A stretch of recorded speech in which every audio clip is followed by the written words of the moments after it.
আসসালামু আলাইকুম।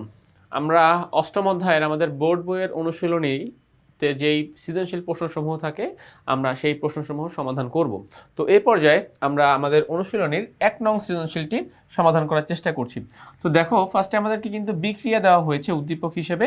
এই বিক্রিয়াগুলো আমরা বুঝবো এবং হয়তো এই বিক্রিয়া থেকেই আমাকে গ এবং ঘতে প্রশ্ন করা হবে, সেই প্রশ্নগুলোর আমরা আনসার দেওয়ার চেষ্টা করব। তো ১ নম্বর বিক্রিয়াতে কি দেখতে পাচ্ছি আমরা? যে দেখা যাচ্ছে পেট্রোলিয়াম যখন অক্সিজেনের সাথে বিক্রিয়া অংশগ্রহণ করে তখন কার্বন ডাই অক্সাইড, জলীয় বাষ্প এবং শক্তি উৎপন্ন করে। মানে শক্তি বলতে কিন্তু এখানে মূলত তাপ শক্তির কথাই বোঝানো হচ্ছে। সেকেন্ড বিক্রিয়া একটা নিউক্লিয়ার বিক্রিয়া। ইউরেনিয়ামকে যখন নিউট্রন কণা দ্বারা আঘাত করা হয় তখন সেখান থেকে আমরা বেরিয়াম পাই, তারপরে হচ্ছে ক্রিপ্টন পাই এবং আরও পাই কি 3টা নিউট্রন কণা এবং এর সাথে উৎপন্ন হয় অনেক শক্তি এবং এটাও মূলত তাপ শক্তি। আচ্ছা, থার্ড বিক্রিয়া হলো জিঙ্ক প্লাস কপার ক্লোরাইড বিক্রিয়া করে zinc chloride plus copper plus শক্তি। সো আমরা 3টা বিক্রিয়া থেকেই কিন্তু শক্তি উৎপাদন করতে পারি বা পারতেছি। তো আমাদের বিক্রিয়াগুলো থেকেই প্রশ্ন আসবে গ এবং ঘতে। এবারে চলো আমরা আমাদের ক খ এর প্রশ্নগুলোর অ্যান্সার খুব দ্রুত করে ফেলি। ক নাম্বার প্রশ্নে কি বলেছে দেখো, ক নাম্বার প্রশ্নে বলেছে যে ইলেকট্রোপ্লেটিং কি? ইলেকট্রোপ্লেটিং কি? আচ্ছা, তো আসো এখান থেকে আমরা যেই অ্যান্সারটা এখন করব যে ইলেকট্রোপ্লেটিং কাকে বলে বা ইলেকট্রোপ্লেটিং কি। তো সংজ্ঞায় কি বলছে দেখো, যে তড়িৎ বিশ্লেষণের সাহায্যে একটি অধিক সক্রিয় ধাতুর উপর অন্য একটি কম সক্রিয় ধাতুর প্রলেপ দেওয়াকেই ইলেকট্রোপ্লেটিং বলে। তার মানে সহজে আমরা জাস্ট এটা বুঝতে পারি যে একটা হলো অধিক সক্রিয় ধাতু হবে, আর একটা হবে কম সক্রিয় ধাতু, এবং এই একটার উপরে আর একটার প্রলেপ দিব, একটার উপরে আর একটার প্রলেপ দিব। ফর এক্সাম্পল আমরা লোহার উপরে নিকেলের প্রলেপ দিই, তাহলে লোহা একটা অধিক সক্রিয় ধাতু, এ সহজেই জলীয় বাষ্প এবং বাতাসের অক্সিজেনের সাথে বিক্রিয়া করে মরিচা ধরে যেতে পারে। তো এই লোহাকে মরিচার হাত থেকে রক্ষা করার জন্য লোহা থেকে কম সক্রিয়। কম সক্রিয় কেন নেওয়া হয়? কারণ যেই বস্তু কম সক্রিয় সে সহজে কারোর সাথে বিক্রিয়া অংশগ্রহণ করে না, করতে চায় না বিধেই সে কম সক্রিয়। সো এই জন্য আমরা নিকেল বা আরও অন্যান্য যারা আছে এদের প্রলেপটা আমরা তার উপর দিতে পারি। সো এটা আমাদের ১ নং প্রশ্নের জন্য আমাদের এইটুকু এনাফ, অ্যান্সারটুকু। যাচ্ছি আমরা খ নাম্বার প্রশ্ন। দেখো, তড়িৎ রাসায়নিক কোষে লবণ সেতু ব্যবহার করা হয় কেন? কেন আমরা লবণ সেতু ব্যবহার করি? সো দেখো, এই লবণ সেতুর কাজ মনে রাখার একটা সহজ উপায় আমি লিখে দিচ্ছি। একটা ওয়ার্ড মনে রাখতে পারলে সাধারণত 3টে, সেই একই ওয়ার্ডের মধ্যে আমরা 3টে কাজ পেয়ে যাই, সেই 3টে কাজ থেকে এটা সহজে মনে রাখা যায় এবং সেই টার্ম হচ্ছে ভেনিস। ভেনিস, ঠিক আছে? তাহলে ভতে কি করে? ভতে এরা মানে এটা কিন্তু লবণ সেতুর কাজ। ভতে এরা ভারসাম্য রক্ষা করে, মানে দুইটা দ্রবণের মধ্যে তারা কীভাবে ব্যালেন্স করতে হয় এই ব্যালেন্সটা লবণ সেতু করে থাকে। আচ্ছা, ভারসাম্য রক্ষা করে ভতে। আচ্ছা, নতে কি? নতে হচ্ছে নিরপেক্ষতা বজায় রাখে। এখন কি নিরপেক্ষতা? নিরপেক্ষতা বলতে কি নিরপেক্ষতা বুঝাইছে? মূলত তড়িৎ। কারণ আমরা লবণ সেতু কোন কোষে ব্যবহার করি? গ্যালভানিক কোষে। গ্যালভানিক কোষে কি হয় মূলত? গ্যালভানিক কোষে মূলত তড়িৎ উৎপাদন হয়, ঠিক আছে? বিদ্যুৎ উৎপাদন করা হয়। সো এরা তড়িৎ নিরপেক্ষতা বজায় রাখে লবণ সেতু, যেন বিদ্যুৎটা যেন কন্টিনিউ থাকে। তো বজায় রাখে, তড়িৎ নিরপেক্ষতা বজায় রাখে। গেল 2। 3 নাম্বার সতে কি হয়? সতে সংযোগ স্থাপন করে। সতে সংযোগ, লবণ সেতু সংযোগ স্থাপন করে। সো এই 3টা টার্ম আমাদেরকে মনে রাখতে হবে। ভারসাম্য রক্ষা করবে, তড়িৎ নিরপেক্ষতা বজায় রাখবে, সংযোগ স্থাপন করবে। সো আমরা এখন এটাকে আর একটু বড় করে হয়তো বা চাইলে লিখতে পারি যে হ্যাঁ এই কাজটা করে। তো এখানে দেখো তোমাদের যেই অ্যান্সারেও কিন্তু জাস্ট ওই কথাগুলো লেখা হয়েছে যে অ্যানোড এবং ক্যাথোডের মধ্যে তড়িৎ নিরপেক্ষতা বজায় রাখে, তড়িৎ নিরপেক্ষতা তারা বজায় রাখতে পারে। আর 2 নাম্বার হচ্ছে কি আছে, সংযোগ স্থাপন করে এবং আরেকটা যেটা বললাম যে ভারসাম্য রক্ষা করে। তো এই তুমি চাইলে এখানকার 2টা দিতে পারো, আবার চাইলে আমি যে 3টার কথা বললাম, সংযোগ স্থাপন করে, ভারসাম্য রক্ষা করে, তড়িৎ নিরপেক্ষতা বজায় রাখে, এই 3টা তুমি চাইলে এখানে দিয়ে দিতে পারো। আচ্ছা, ওকে। তো নেক্সটে যাচ্ছি পরবর্তী কোশ্চেনে। দেখো পরবর্তী কোশ্চেনে কি বলতেছে? পরবর্তী প্রশ্নে আমাদেরকে বলতেছে যে উদ্দীপকের দ্বিতীয় বিক্রিয়াটি রাসায়নিক বিক্রিয়া নয়, ব্যাখ্যা করো। আচ্ছা, এই যে দ্বিতীয় বিক্রিয়াটা রাসায়নিক বিক্রিয়া নয় কেন সেটা ব্যাখ্যা করতে হবে। আচ্ছা, তাহলে চলো আমরা এখন এই বিক্রিয়াটা সম্পন্ন করি। ইউরেনিয়াম 23892 প্লাস এটাকে আঘাত করবো আমরা নিউট্রন কণা দ্বারা, উৎপন্ন হবে বেরিয়াম, ক্রিপ্টন 36, আর পাচ্ছি আমরা 3টা নিউট্রন কণা, আর পাচ্ছি শক্তি। ওকে,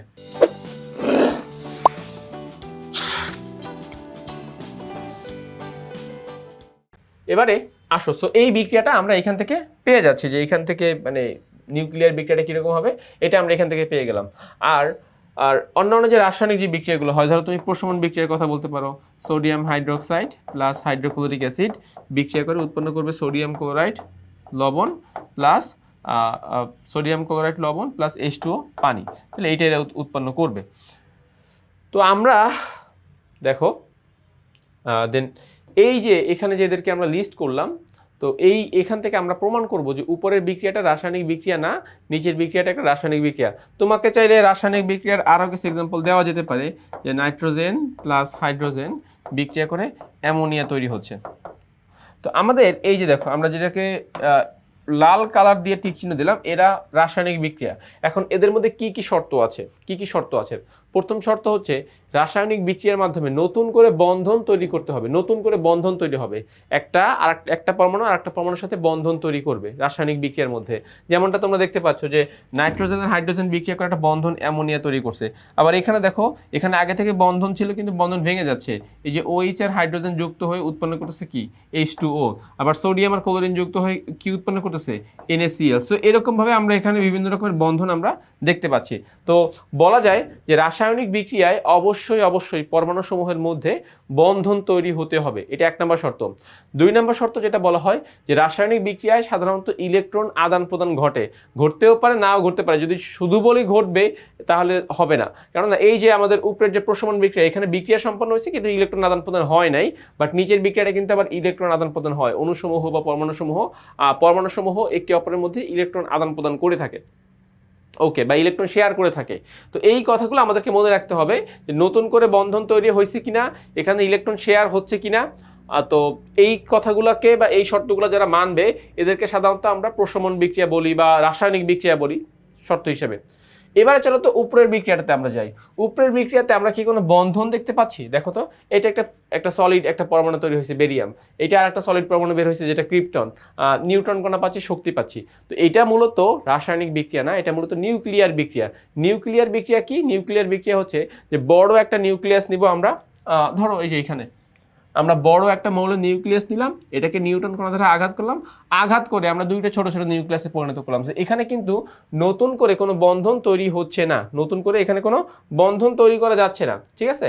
তো আমাদের ইউরেনিয়াম ছিল, দেখো ইউরেনিয়ামকে আমরা নিউট্রন কণা দ্বারা আঘাত করে এই যে ইউরেনিয়ামের যে বড় নিউক্লিয়াসটা সেটাকে ভেঙে দুইটা অংশে ভাগ করি, হয়তো তোমার একটা অংশ বেরিয়াম হয়েছে আর একটা অংশ তোমার ক্রিপ্টন হয়েছে, ভাগ করলাম এবং এর সাথে আরও নতুন করে 3টা নিউট্রন কণা উৎপন্ন করতে পারলাম এবং এখান থেকে আমরা কি শক্তি ও উৎপাদন করতে পারলাম। তো বোথ কেসে আমাদের এনার্জি পাচ্ছি আমরা।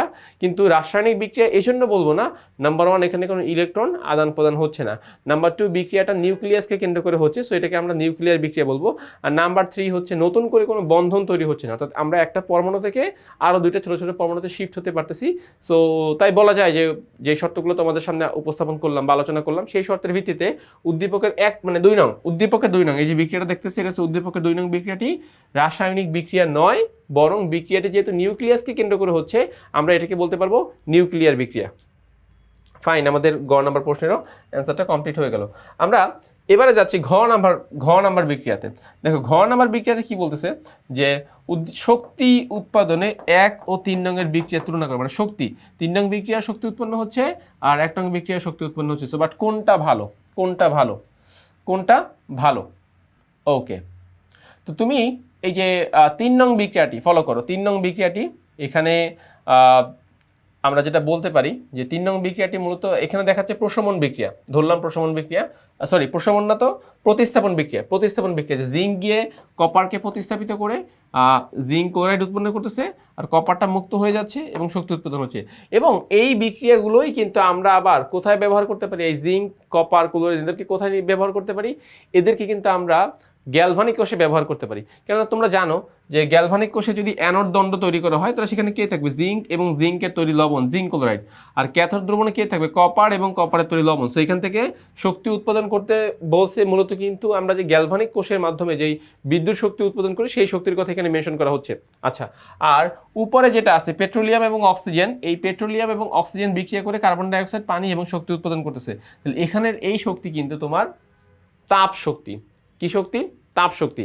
এখন আমাকে বলতেছে যে শক্তির বিচারে দুইটা বিক্রিয়ার থেকে শক্তি পাচ্ছি, দুইটা শক্তির বিক্রিয়া থেকে শক্তি পাচ্ছি, শক্তির বিচারে আসলে কোন বিক্রিয়াটা অনেক বেশি গুরুত্বপূর্ণ ভূমিকা পালন করতেছে। ওকে ফাইন, তো তাহলে আসো আমরা এখন এখানেই আমরা ব্যাখ্যা করে দিব, মানে মূল জিনিসটা আমি তোমাদেরকে এখানে বুঝিয়ে দেওয়ার চেষ্টা করবো। তো ফার্স্টে আসো খেয়াল করো, এই যে পেট্রোলিয়াম থেকে, খেয়াল করো, পেট্রোলিয়াম থেকে অক্সিজেনের সাহায্যে বিক্রিয়া করে কার্বন ডাইঅক্সাইড, পানি এবং যে শক্তি উৎপন্ন হয়, এখানে প্রচুর তাপ শক্তি উৎপন্ন হয়, অনেক বেশি, মানে এই বিক্রিয়াটা অনেক বেশি ভাইটাল, অনেক বেশি ইম্পর্টেন্ট এখানে পালন করে, এবং এর শক্তির উৎপাদন ক্ষমতাও অনেক বেশি। প্রথম যে বিক্রিয়াটা, যেটাকে আমরা বলতেছি যে পেট্রোলিয়াম থেকে অক্সিজেনের সাথে বিক্রিয়া করে কার্বন ডাইঅক্সাইড, পানি তৈরি হয়।